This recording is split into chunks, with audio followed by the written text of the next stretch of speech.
is here! Get stealing, woo, wheeling, dealing, limousine riding, jet flying, son of a gun! From the past.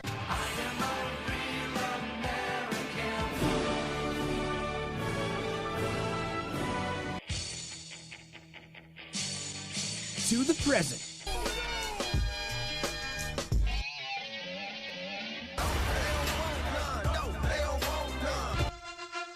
And the future.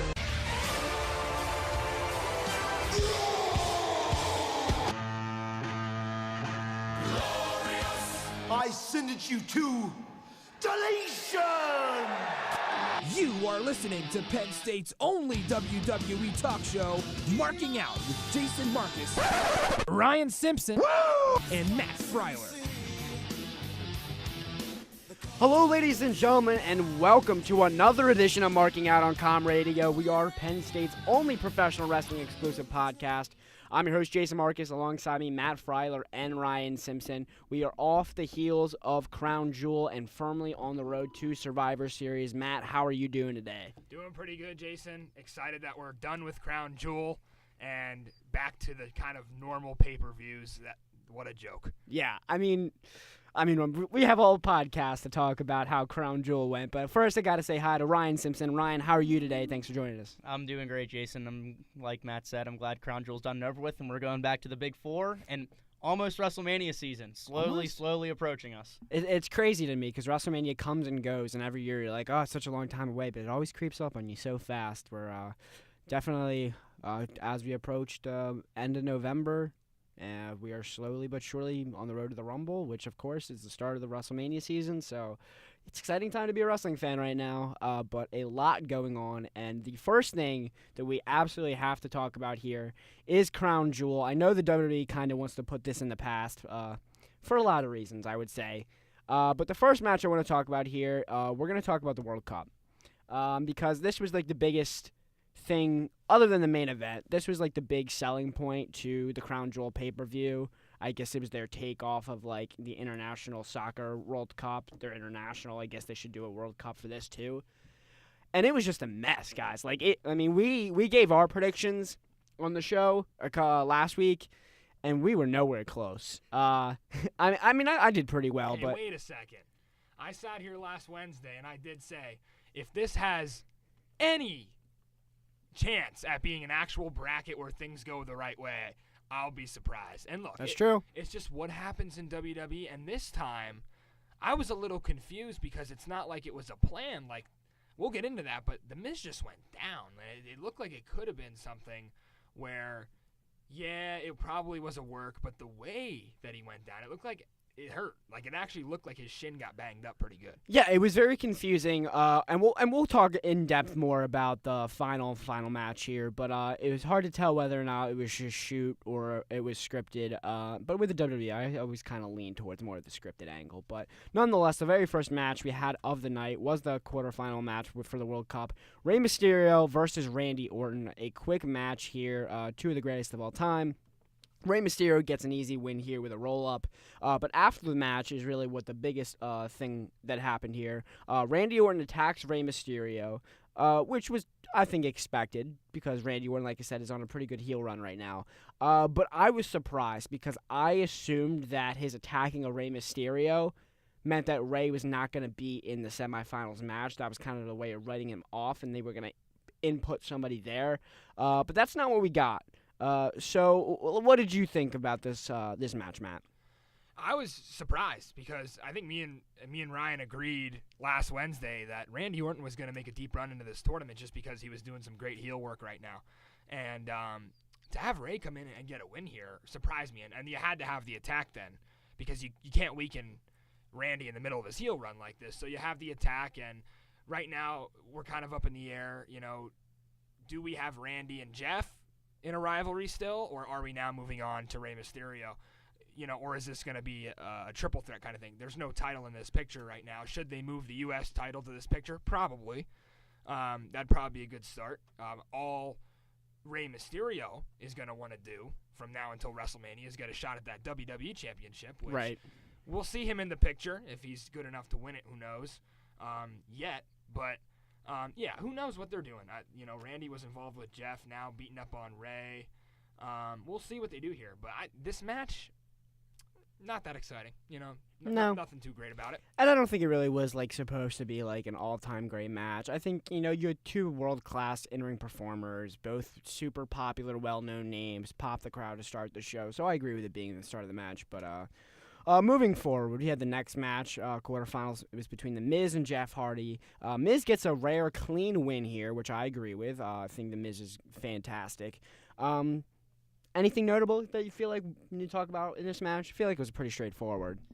I think it was a little bit interesting that it was a just straight up clean win, but going back to our sympathies for Jeff Hardy, I'm kind of glad he got knocked out because the man's body needs a break. Yeah. I mean, just having Miz go over, nice, clean, no crazy bumps or anything.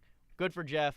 Good for Miz to get the rare, clean win, move on to the tournament, and obviously he had a bigger impact later down the show. Yeah, we'll get to that. But yeah, I don't know what the plan is for Jeff long term here. I mean, I think he's going to be in that 5-on-5 match at Survivor Series, I'd imagine. But other than that, this is kind of a nice break in the WWE in a way because of the way that Survivor Series is laid out. They don't necessarily have to have all these major programs going on right now. They can kind of just group a bunch of superstars together and put them in one match, and that can be it. So I think for right now, it's not a huge issue that Jeff Hardy's kind of lost in the middle of this booking situation. But nonetheless, we had the next match through the quarterfinals. It was Seth Rollins versus Bobby Lashley with Lio Rush by his side. Seth by far got the biggest pop of the night, I think. He's so over everywhere, which is awesome. But again, not a great match. And I feel like that's kind of the theme throughout this pay-per-view. It wasn't bad. There wasn't a match on the card that I looked at and was like, oh, wow, that was really, really bad. But at the same token, there was no match on the card that I looked at and was like, wow, that was really, really good, too. Like, it was very mundane and average, I'd say. I don't know if anyone else feels the same, though. Yeah, and, this Rollins-Lashley match never really had much – didn't make much sense to begin with since John Cena was pulled out to begin with because he would not go to Saudi Arabia. So they kind of just threw Lashley in as an alternative, which kind of screwed everything up. Now, I'll get your guys' thoughts on this, but I guess Dean Ambrose not in Saudi Arabia. Did he even travel? Didn't he make an appearance later in the Cup? No, Seth loses clean. I expected him to. Right. But again, we're going with the theme of this pay-per-view not having anything to do with the story because if it had anything to do with it, you'd figure Dean would play into it. I thought they'd give Lashley the upset win here because Dean would interfere, which would have been cool because, Seth obviously better, more over right now. So to have his World Cup run killed in the first round by Dean would have just added fuel to that fire. But I guess Dean not coming for the trip, they didn't really see a use for him. He's probably not complaining. I mean, I don't know if he did. I mean, I don't know if he didn't travel. I mean, it's very likely that if he wasn't going to be on the card, so why would he? Right, exactly. But at the same time, you never know who's backstage doing what. Yeah. I don't know. But nonetheless, we had the last quarterfinal match between Dolph Ziggler and Kurt Angle. I thought it was interesting that this was Kurt Angle's first one-on-one match in, 10 years? Something like that in the WWE. And it really wasn't promoted that much. I feel like they could have done a lot more building up to Kurt Angle's first match, one-on-one match back. And I really felt like it kind of fell short in a lot of ways. I believe it did fall short, but with so much other hype going around, Brothers of Destruction and DX all reuniting, coming back and having a match, it did feel like Kurt got lost in the shuffle. And yeah, they should have done a better job promoting his first one-on-one match. I mean, since his return and being inducted in the Hall of Fame and everything, we've had the Ronda match. We had him filling in for Roman in the TLC match with the Shield. But we've never had him one-on-one. And kudos on WWE for putting him in the match with Ziggler, because out of all the other guys in that tournament, I think Ziggler would have been the best guy to put him with. I mean, I would have loved to see Kurt Seth. I would have too, but I think Ziggler's just overall ability. I mean, he's a heel. Yeah, and also to help Kurt out with the crowd was just better. I was surprised to see Dolph get the win here, actually. I don't know if anyone else felt the same way. On Wednesday, I called it because it would make more sense to put Ziggler in the spot. He sells with the best of them, so he's going to make Kurt look good either way. I mean, he was really – I mean, I'm of the opinion that Dolph Ziggler and AJ Styles are by far the top two guys of selling. I think they sell better than anybody That's on fair. the roster right now, and I think Ziggler did good work there. I know we were talking about earlier this week, Jason, about how there's a possibility of Ziggler now slipping out of that top card and where he was running with Drew McIntyre and now kind of falling back into the mid card and flirting with relevancy again. But I love Dolph Ziggler, and I would hope they continue to push him.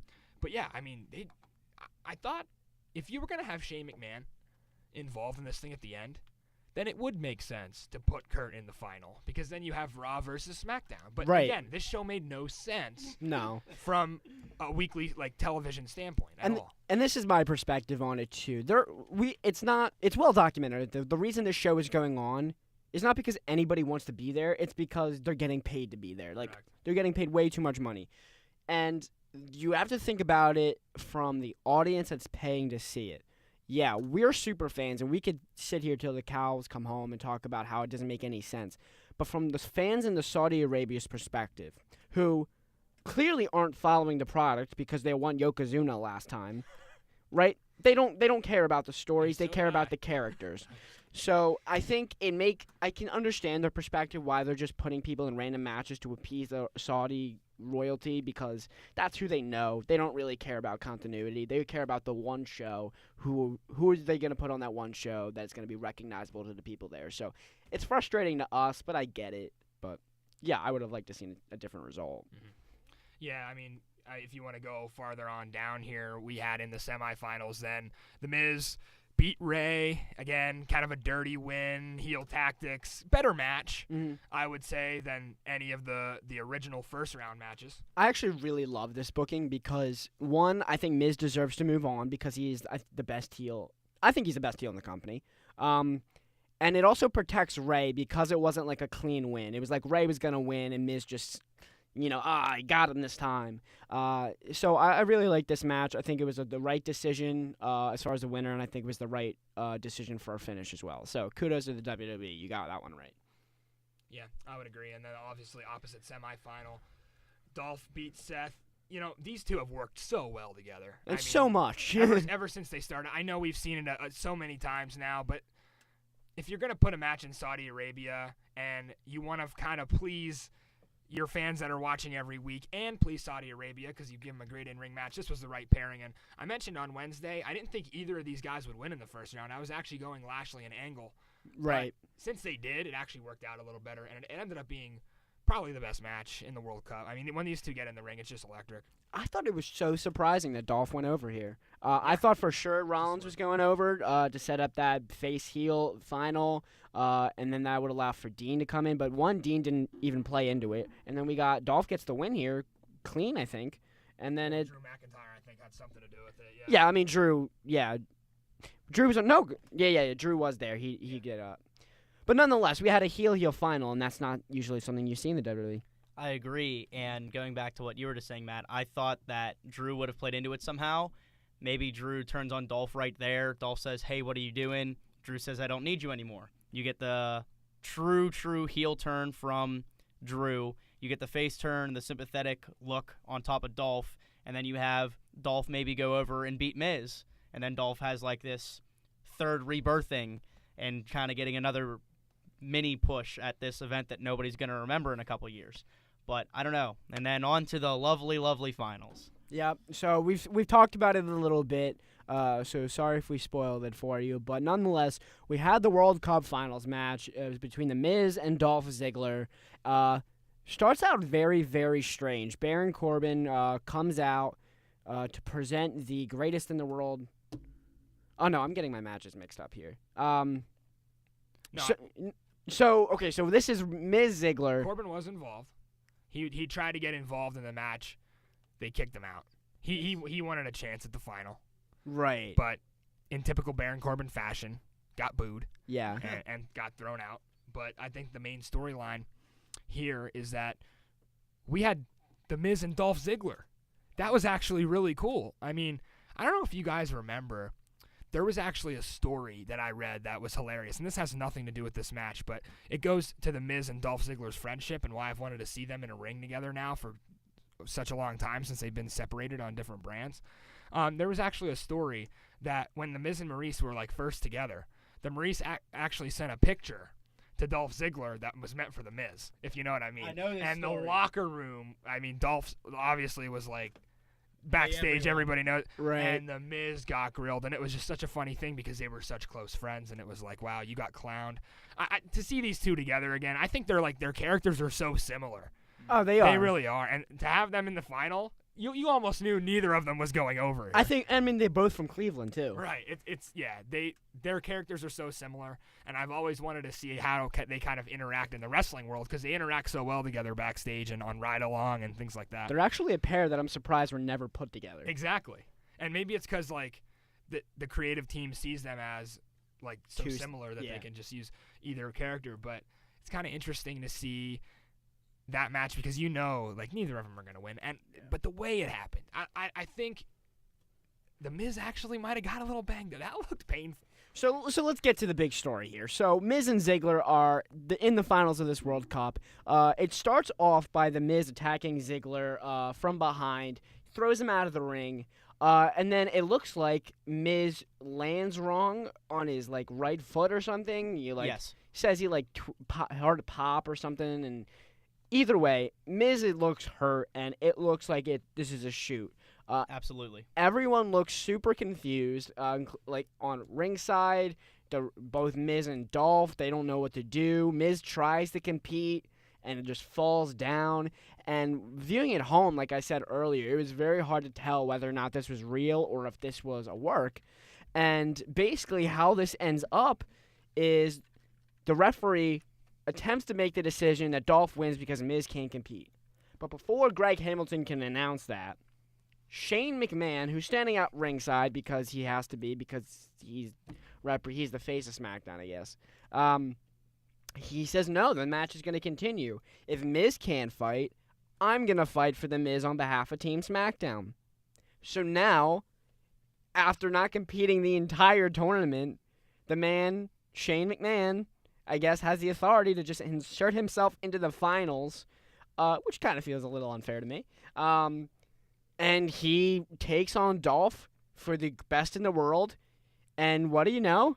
He wins. I'm going to set Ryan up here. Okay. Because Ryan had a really good theory. So now Shane McMahon's the best in the world. And something is rumored. Tell us what. Well, there is a rumor rolling around the interwebs, as it always does, that Shane McMahon is in for a huge WrestleMania match versus somebody else who claims that they are the best in the world. And that only leaves two possible superstars. If you're going to say CM Punk, it's not happening. One is possibly CM Punk. It's not happening. But I think the more interesting one is Chris Jericho. I don't see it happening either. But I could see why they would do it. Well, rumors with Punk's UFC situation are slowly dwindling down on whether he's going to continue fighting or not.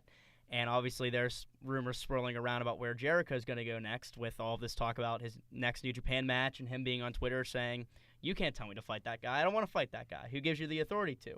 So once again, whether that's Jericho being the epic heel that he is or him being the man, Chris Jericho, we don't know. But that is one rumor swirling around why Shane McMahon beat Dolph Ziggler for best in the world. So here's my thing. I think it is 5 times more likely that if one of those matches happens, he takes on Jericho than Punk. First off, I've never met CM Punk. I've never met Phil Brooks. I probably never will.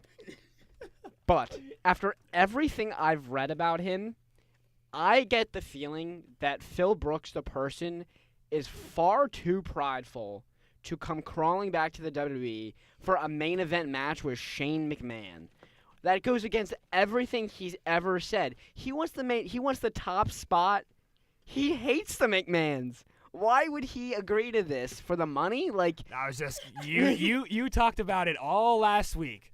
It's you said it's the same reason Shawn Michaels came back. But Shawn Michaels and Phil Brooks, a.k.a. CM Punk, are two completely different people. It's money, though. Money No, talks. I don't believe that CM Punk would sell out for any amount of money for a match with Shane McMahon. I don't care what you guys say. That's never going to happen. The Ultimate Warrior came back. He's not Phil Brooks, Sting though. came back, though never being in the company. I'm not saying... Goldberg came back. Hogan has come back. Who am I missing? Oh, yeah. Bret Hart came back. Okay. If you can argue Bret Hart, there's absolutely an argument for CM Punk.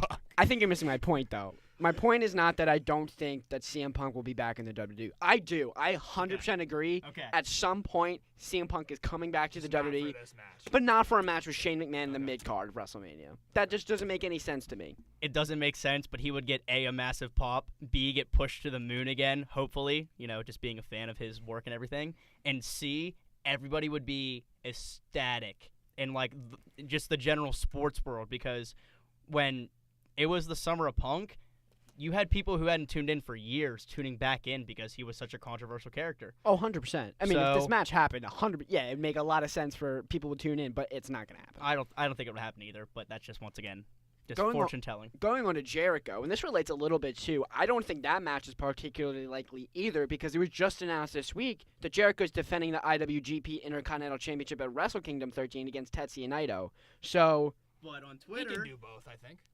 I mean, he probably could. He missed last year. He I did. was surprised because we all sat here and talked about how, he's sweeping under the rug. He's going to be back. He didn't show up. And that was one of the things where I was like, wow, he actually isn't here. Like, he said this Fozzy tour, and come on. We thought Chris Jericho was going to be at WrestleMania to come back and either face Kevin Owens or do something. No, he was a no-show. So do we really get no Chris Jericho 2 years in a row? I'd be surprised if Vince McMahon let that happen. I mean, but I don't think it's Vince's call. I mean, I know he's in charge of everything. Is that powerful, you think? To say I really don't want to do wrestle, or do you think he's under? If Jericho doesn't, Jericho's not a contractor with the WWE. If Jericho doesn't want to work WrestleMania, he doesn't work WrestleMania. That's why he's doing stuff with New Japan right now, because he has the freedom to do whatever show he wants. He just had a cruise with Impact and Ring of Honor. If he was under contract for the WWE, there's no way he's able to do that.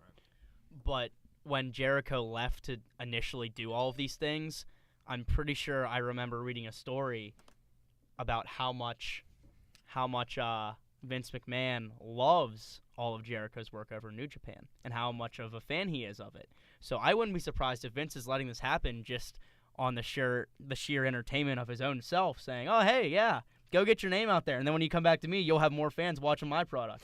Actually, interesting to know, and this will take us into our break. I read on the dirt sheets this past week that after their first match at Dominion between Chris Jericho and Tetsuya Naito for the IWGP Intercontinental Championship, Tetsuya Naito turned down a offer from the WWE to go to NXT. And it was directly after that match that they offered him a contract. So the WWE is absolutely looking at the New Japan product, specifically all of Chris Jericho's matches. I mean, it's not like Vince is. I feel like there's this stereotype around Vince that he's completely out of touch and doesn't know what's going on. He's watching all the products. And Triple H is making sure he's watching that because as the CEO of talent acquisition, that's his job. Even if Vince this is not what he's used to. He's not used to keeping his eye on this independent product. But if I'm Triple H, I'm like, you got to watch this because there is so much going on that doesn't threaten our brand, but it's almost competing with their brand right it's 100% competing. And that was actually what Naito said, or what was translated because he doesn't speak English, was basically like it was a no-brainer for him to turn it down because he views Japan as the biggest in the world. It's his home country. It's where he's been. That's where he wants to go and keep it to grow. So I don't think – but he's not the only one in New Japan or Ring of Honor to turn down WWE deals. Reports came out that Adam Hangman Page turned down a deal to go to the WWE, mostly because he doesn't know what his other Bullet Club friends are doing right now. So he turned it down. A bunch of other people as well. So a lot of New Japan people are keeping loyal. But that's going to leave us into our first break. And when we come back, we're going to continue talking about Crown Jewel as well as preview the upcoming Survivor Series pay-per-view. So you are listening to Marking Out on Com Radio. We are Penn State's only professional wrestling exclusive podcast, and we will be right back.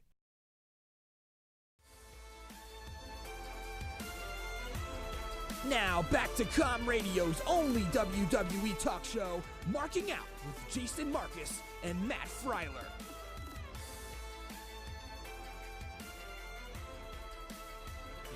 Hello, ladies and gentlemen, and welcome back to Marking Out on Com Radio. I'm your host, Jason Marcus. We are Penn State's only professional wrestling exclusive podcast. Joining with me is Ryan Simpson and Matt Freiler, and we are talking WWE Crown Jewel from this past weekend. Of course, a controversial show from the Kingdom of Saudi Arabia. A lot of headlines going into this show and after the show. One of the big ones, of course, are the situation with Roman Reigns. Obviously, he had to drop the WWE Universal Championship to go fight cancer. Again, wish him all the best. But nonetheless, that left us with a vacant world title and a match to determine the new champion. And that match was between Braun Strowman and the Beast, Brock Lesnar. And it was, again, like the entire show, just controversial and messy. Ryan, you lead us into it.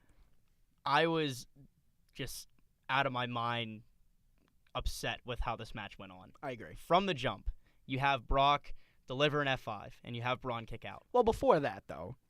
Well, yes, Corbin also attack. before that, too, Baron Corbin has to run out and grabs the Universal title and just whacks Braun over the head. Which we really never got an explanation for. Yes, once again, that's probably just going to be one of those loose ends that's Like, going they're to just- trail off. Exactly. They're just never going to mention it again. And then Brock, just goes over, gives an F5, and you have Braun kick out, which already eliminates the match that Braun had the first time against Brock, where he failed to kick out of one F5. Right. So what do you have Brock do? You have him go over and give him another F5, and Braun kicks out again, negating the first match even more so.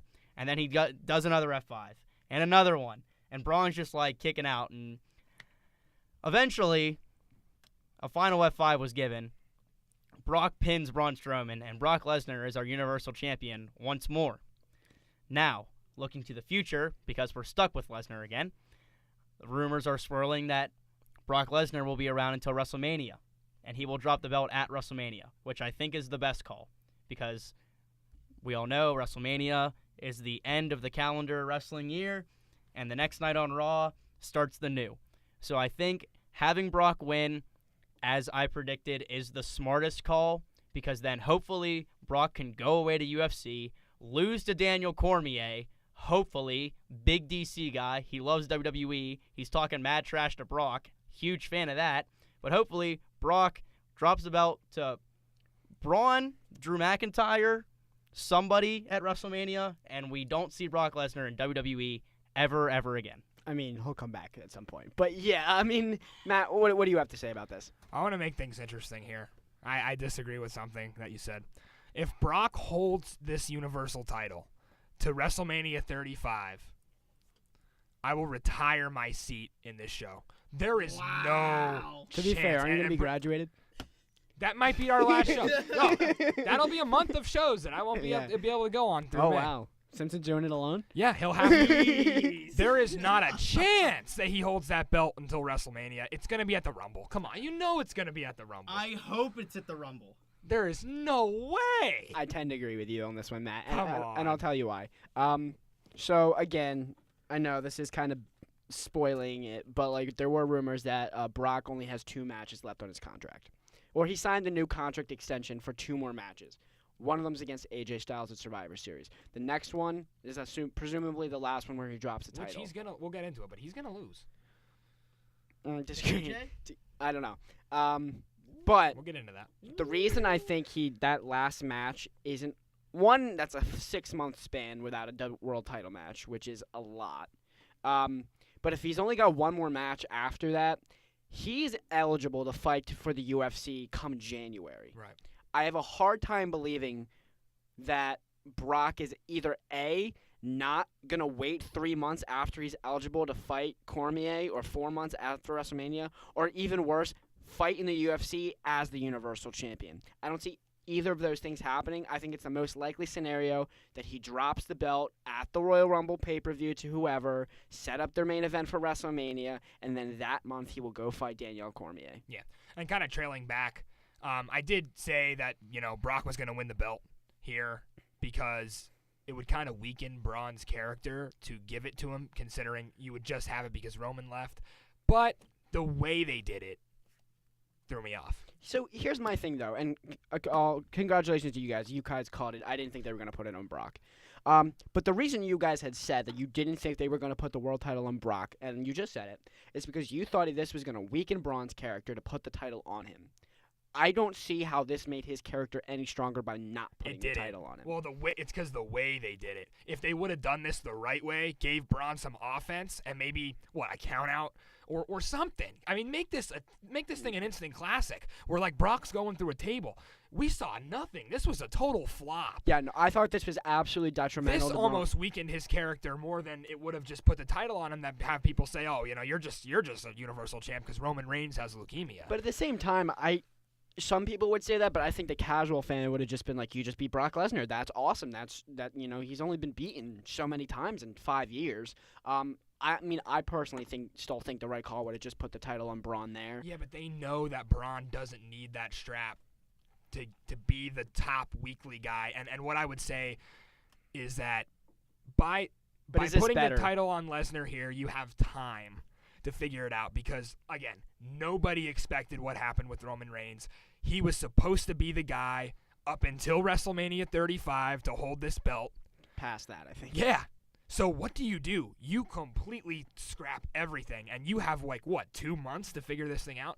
So what they'll do now is they have time to sit down and panic and figure out what they're going to do. How are they going to put this UFC storyline in because it's right in their face, and they can't ignore it. If they ignore it, they're going to look stupid. Right. So let that play in. Let Paul Heyman work his magic. Paul Heyman's awesome on the fly. He can work improv things out like no other. What did he say today on Twitter? He said, something about, I have to pull it up. I'll get it. But it was a hilarious tweet. I just thought of a great idea, and I think this is super plausible. I think Braun's last match in the WWE is going to be for the Universal Championship. Brock, right? Brock, okay, yeah, not Braun. I think Brock's last match in the WWE is going to be for the Universal Championship. It's going to be at the Royal Rumble. I don't know who he's going to be against, but whoever he is against is going to have a manager in his corner, and it's going to be Daniel Cormier. That's interesting. Because there's reports that they're trying to get him to move to SmackDown to be their new top analyst. Yeah. So I think it makes a lot of sense if you're also trying to move to SmackDown and trying to plug that show that you bring him on TV. Or have him in the front row or something like that. Either way, mark my words, Cormier is there for Brock's last match in the WWE. So we both think it's going to be at the Rumble. I want to give Ryan here a second to defend why he thinks Brock will have it. By the way, Paul Heyman referred to himself today as the Jew who runs the zoo. I mean, is he wrong? All right, in my defense, one Dave Meltzer, who is wrestling sometimes the be-all, end-all of wrestling rumors. Yeah, it doesn't matter what we think or speculate. No. If Meltzer says it, that is here's true. what Dave Meltzer reported. Okay. Meltzer, this is on ringsidenews.com, by the way. Meltzer noted on MMA Fighting that Lesnar's deal now allows him to take UFC fights in the meantime. But the real question is whether or not Brock will take up WWE on that offer. So, as it stands right now, Brock can fight in the UFC while still contracted for WWE, which, correct me if I'm wrong, guys, that was not the case before. No, he was either one company or the other company. 100%. Now, saying what you guys are talking about with him wrestling at the Rumble, if he were to take a UFC fight, say in January, the Rumble, #1 contenders match for the belt, and then we drag that out because Brock, whether he wins or loses, is going to need recovery time. So you have him recover from January the whole way to WrestleMania, you have his last match. But I don't think that Brock is going to want to rush back to WWE. He wants to be in UFC. He does not want to be in the WWE anymore. No, he wants to be in the UFC. The only reason he's Universal Champion right now is because the WWE needed him to be. Yeah. Vince needed help. So, and it took a while to really, really hone in on it, but Brock is smaller. He is not as massive as the last time we saw him. You can see his chest is trimmer. Yeah. His stomach isn't as big. His traps are bigger because he's been working out more, but he's definitely starting to lean up to go back into the UFC. And what little I know about the UFC, their training regiments and their training camps are ridiculous. Oh, 100%. So, once again, Brock is not going to want to put this off to travel around to Raw, walk down the ramp, bounce around in the ring while Paul Heyman talks to him, and then get back on a plane and fly home to train. But by that same thought, then don't you think that means he's gonna want to get out of the WWE as soon as he can, meaning just leave it at Royal Rumble in January? Nope, because as long as his name is on TV, he's getting paid, and that's all Brock Lesnar cares about. I guess. We'll have to see. Obviously, that's way down the road. But for now, I think we can all agree this match was a flop. Not good for Braun at all. No. I mean, it literally did nobody favors in that match. Like, did you really need to make Brock look more dominant? Right. Like, the guy, Sunlight does the same thing, as someone once said. So to have no offense here. I mean, this was a total flop. Probably the worst match on the card. I just couldn't stand it. Yeah, it was bad. I don't know how Braun comes back from it, honestly. How do you make Braun look like a? I mean, I know how you make Braun look like a credible champion, but it's specifically against Brock. You can never have those two fight again because this is 2 times in a row that Brock has just absolutely destroyed him. Right. The only person that Braun can beat for the title at this point is Roman, if he ever comes back. Because the writers have shown that they don't think it is believable for Braun to beat Brock.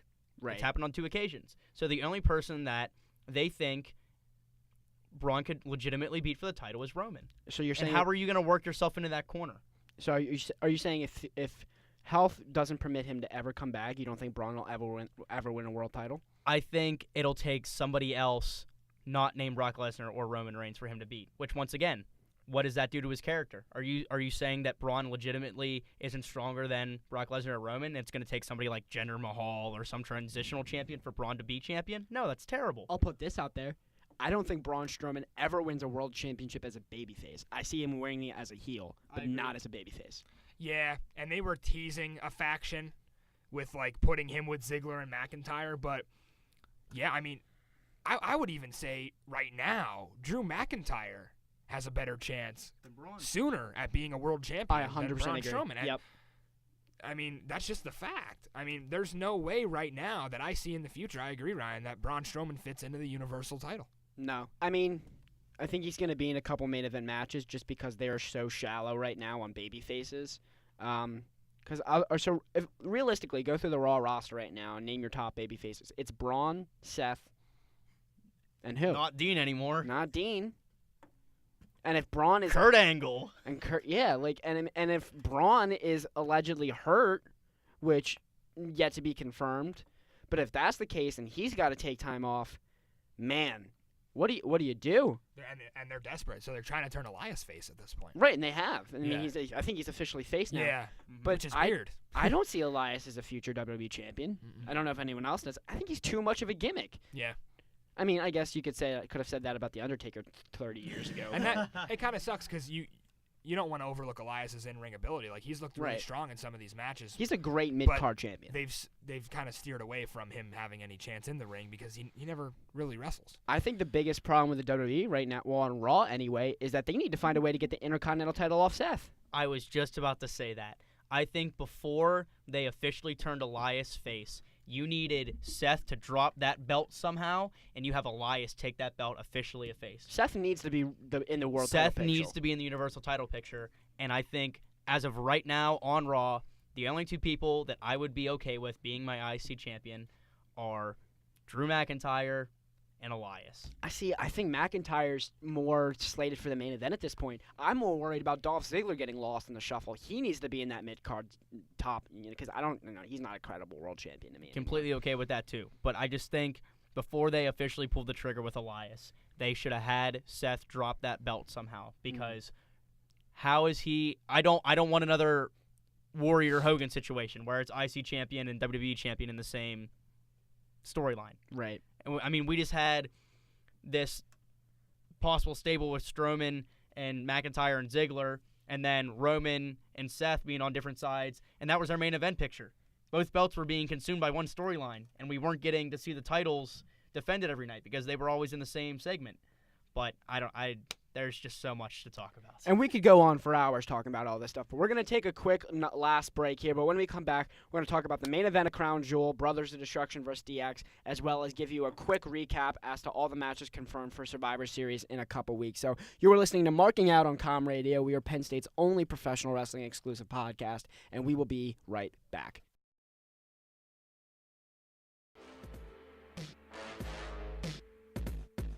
Now now back to Com Radio's only WWE talk show, Marking Out with Jason Marcus and Matt Freiler. Bro. Matt Riddle's on the main roster. We'll talk about that next week. Welcome back to Marking Out, guys. I'm your host, Jason Marcus, alongside me, Matt and Ryan. And we have Crown Jewel to finish up talking about. The main event was the ultimate nostalgia match. It was the team of Undertaker and Kane, the Brothers of Destruction, going against Triple H and Shawn Michaels, D-Generation X. Shawn Michaels' first match back in 8 years, and it was about what I expected it to be, if not a little bit worse, honestly. I didn't really enjoy this match, to be honest. I think everyone looked slow. Everyone is old, and I'm sure the Saudi Kingdom people loved it, but it didn't do anything for me, and I don't know if anyone else feels the same way. Yeah, I kind of feel the same way. I mean, we got what we expected. Last week said, this was kind of the wrong spot to do this. I didn't like that you mentioned Shawn Michaels gets the big check to come back, but I didn't like what they did to Shawn here, putting him in this kind of weird spot. An interesting look from Shawn Michaels, going with the bald head. I thought he looked horrible. Yeah, I mean, he definitely looks a little rough. Hats off to Shawn, but you probably keep that cowboy hat on from now on. Can they super glue that to his head? Yeah, I mean, especially because literally the whole gimmick was the hair. I mean, back then, it was the hair. Like, the Triple H and Shawn Michaels had that going for them. Yeah. But, yeah. Although I'd argue out of all four competitors, Shawn looked the best as far as in-ring wise. Absolutely. Yeah, and he stays in shape. He does. But, yeah, it kind of got what we expected. I guess it could have been worse. I mean, certainly it could have been worse. They could have, pulled the Miz Shane McMahon and just abruptly ended it or done something stupid. But at the end of the day, DX gets the win here, and that was not the ending I was expecting. I assumed the Brothers of Destruction were going to even it up here after Triple H got the win in Australia here. So, Ryan, why do you think DX got the win here? Is it as simple as it's just Triple H calling the shots? He's going to give himself a win? I think it's the fact that Shawn Michaels is back. And Shawn already took his 1L into retirement, so let's send him with a W into retirement. My thoughts on the match overall, I found myself being really excited and enjoying the nostalgia for about the first 4 minutes. I was like, man, this is great. The entrances, great. Seeing all four guys in the ring, great. And then they started wrestling, and I caught myself cringing and looking away because they just looked so old. And I hate to just use a general term as old, but they were slow. They were just rusty, working with one another. It was just so hard to watch as somebody who grew up watching these four guys. I mean, Triple H tore his pec in this match. Yeah. Had successful surgery, but now Triple H is going to be out of commission doing his usual duties in Gorilla for who knows how long. I mean, Triple H is a superhuman too. He heals like John Cena does. He's going to continue all his back to stage work, Yeah. though. He's just not going to wrestle for a while. Yeah, but I mean, that has to put a hold on a lot of things that they possibly had going. Possibly the Batista Triple H match that was teased at SmackDown 1000. Shawn got a busted up nose. He was sitting down in the corner after the match, and he looked like he needed a beer and a nap. He just looked like an old man who needed to relax. And then Taker and Kane, once again, I'm a diehard Undertaker fan. Love Kane too growing up, but these guys need to wrap it up. There was a rumor a couple of weeks ago that Taker is going to headline the next Hall of Fame class, which I would not be sad about at all. Like this upcoming year? Yes, like this upcoming WrestleMania. He will be the lead inductee, which I would be perfectly okay with. I mean, what else is he going to do? Exactly, and that's my thing. There was rumors when he came back for last year on SmackDown for Survivor Series, and he said, you know what, if SmackDown doesn't win, I'm going to be back with a vengeance. And people started thinking, well, maybe he'll get one last world title run. That would be cool if he got one last world title run, put him on a Brock Lesnar part-time schedule, win, and just do Undertaker things, and then come back. I couldn't stand another Undertaker world title run. He's just, listen, he's a legend. He is arguably the greatest of all time, and he does not deserve another title run. He just can't. He can't work. If you're gonna be the champion, you have to be able to wrestle. And Undertaker at this point in his career cannot wrestle a full match. I have to give Ryan credit though, because I remember sitting in these chairs in April, and me and you were 100% that this was it with John Cena. I mean, this was gonna. It should have been. You're right, but what did Ryan say? He said, that's what we said 2 matches ago when it was Roman, and then when it was Bray Wyatt. I mean, everybody kept just saying, and now look at, what, 4 matches? 3 or 4 matches since then? Are you kidding me? All right, Ryan. We're putting you back on the spot then. Is Undertaker having another match, and if so, against who? I think there's a condition. If he is going into the Hall of Fame, which gets announced before WrestleMania, as it always does, if he is going into the Hall of Fame, he will not wrestle another match. You don't think he even has a match at that WrestleMania? Because I could see that happening. If he gets inducted into the Hall of Fame, because the Hall of Fame is always the night before WrestleMania, he will not have a match. Okay. If it is not announced that he will be in the Hall of Fame this year, he will have a match at this WrestleMania, and he will be the lead inductee next year. Okay. But I think it is either the final, because it would be a fitting send-off with Shawn being in the match, having Hunter being in the match, having Kane being in the match, for it to be his last ride. No pun intended with his character. But at the end of the day, Vince McMahon makes the call on whether The Undertaker shows up or not. True. And barring anything else huge like the Roman health situation, say somebody else big goes down and Vince needs another ringer in his pocket. He's calling Mark Calloway, and The Undertaker's gong is going to go off at WrestleMania in MetLife Stadium. Hot take. All right, we only have a couple more minutes left here. Real quick, we're just going to give you a brief rundown of what is confirmed for Survivor Series in a couple weeks. The headlining match is actually the Women's Champion, Battle of Champions, I should say. Raw Women's Champion Ronda Rousey will take on SmackDown Women's Champion and the man, Becky Lynch. I think this is exciting. I think this is the most highly anticipated match on the card, and I think it's going to be great. Hot take here for Matt, because he was so passionate about Becky and Charlotte's match. I think this will be the women's match of the year. I don't know. Can it be? I mean, I don't know. Charlotte? Are you gonna have Ronda go close to a half an hour and do table spots and do all this crazy stuff? Absolutely. That's not her world. Absolutely. That's not her world. I think Ronda will be so into this, barring how far she has come and the last promo she did on the Bellas. I think she will be 100% down to do anything she can to make Becky and herself look amazing. I'll say it right now. I think this is a really bad decision for Becky Lynch's character, though, because I don't see a way that Becky Lynch wins this match. If she submits Ronda here, I think it'll be a no contest. It could be. They both look strong then. Look, this has been great, a great backstory. Ronda Rousey saying that Becky Lynch got woken up by alarm clocks her whole life, while Ronda Rousey's mom would wake her up with arm bars, and then Becky coming back and cutting a backstage promo saying, "Listen, I slept on a gym mat and got ran over by a dog every day, waking me up." Yeah, Becky Lynch worked a couple odd jobs, before she got her gig with the WWE, but these two are really going at each other, and they're pushing creative control for Becky to the point where now she's in feuds with Seth Rollins on Twitter. They would never allow that, and that's funny in itself. So, I think it's a beauty of. Can this story be just as good as Charlotte Becky? Yeah, absolutely. Will the match be as good? No, Ronda's not there yet. Yeah, I don't know. I mean, Jason also said that Ronda wasn't going to be there in her first match, and he had to come back and take his foot out of his mouth after WrestleMania. These guys just love to remind me of all the takes I get wrong. That was actually a real. I remember that one. We give you credit for the ones that get right. Yeah, I mean this women's stuff going on. I mean, let's talk a little bit about Nikki Cross debuts on the main roster. Listen, Yeah. it was. I mean, once Sanity it got on Smack, you had to wonder if Nikki Cross was eventually going to come up, and she does here. And SmackDown Tag Team Champions are bound to be Sanity going into Mania, I would think. I don't know if bound to be. I mean, so far they've been on the main roster for like 5 months and haven't done anything. The Bar is actually scheduled to take on the Authors of Pain in Survivor Series right we now. should probably mention that. AOP wins the tag titles. Yeah, I mean, pretty big moment on Raw. Baron Corbin comes out and says that Seth is going to defend the Raw Tag Team titles, even though Dean Ambrose is not going to help him. And it's going Where was Nicholas? Yeah.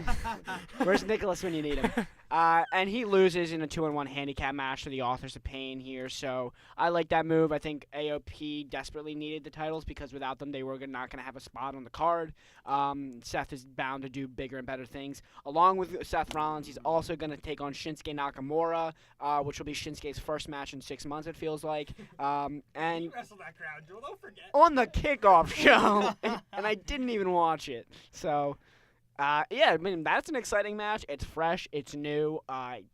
It's a little out of nowhere, but so is the entire pay-per-view. So final thought. Do we have Rusev Hogan booked for WrestleMania? Oh, I I think it's hope Rusev so. and Hogan. I hope so. I can't wait. I think that is the smartest thing Rusev could have done because without that tweet, Rusev does not have a match on the card. You're right. And if this match happens, Would love it. Rusev is going to go down in history Yep. because he's going to be in Hogan's last match. He's going to be referenced all throughout time. Yeah. This is the best move for him. And Hogan's pumped for it. I mean, he's like, I was 300 pounds going out there talking to Crown Jewel. I look fat. Listen, He's Hogan. like, I got to get back in shape. Yeah, and I Hogan gotta get in loves shape, to be brother. the center of attention, so Right. it makes sense for both sides. Hulkamaniacs, you better watch out. Hulkamania's coming back, brother. On Brother, Rusev Day. On Rusev Day, brother. HH, brother. I'm going to go tweet some more and say my prayers and eat my vitamins, brother. HH. And then lastly, we talked about Survivor Series. So we have Becky and Ronda, Seth and Shinsuke, AOP in the bar. We're going to have a traditional 5-on-5 Raw versus SmackDown match because we just have to. And then, of course, main event, I'd assume, is Universal Champion Brock Lesnar versus WWE Champion AJ Styles, a rematch from last year's event in which Brock Lesnar went over here. Final thoughts before we sign off the air, Matt. Who wins? Well, we'll preview it next week. That's true. But 100% AJ. Okay, I disagree, but we'll give our official predictions. I think it'll be something screwy and AJ wins, but it's not going to be clean. It's not going to be I clean. didn't say clean, I said it, but I did say AJ wins this somehow right now. Okay.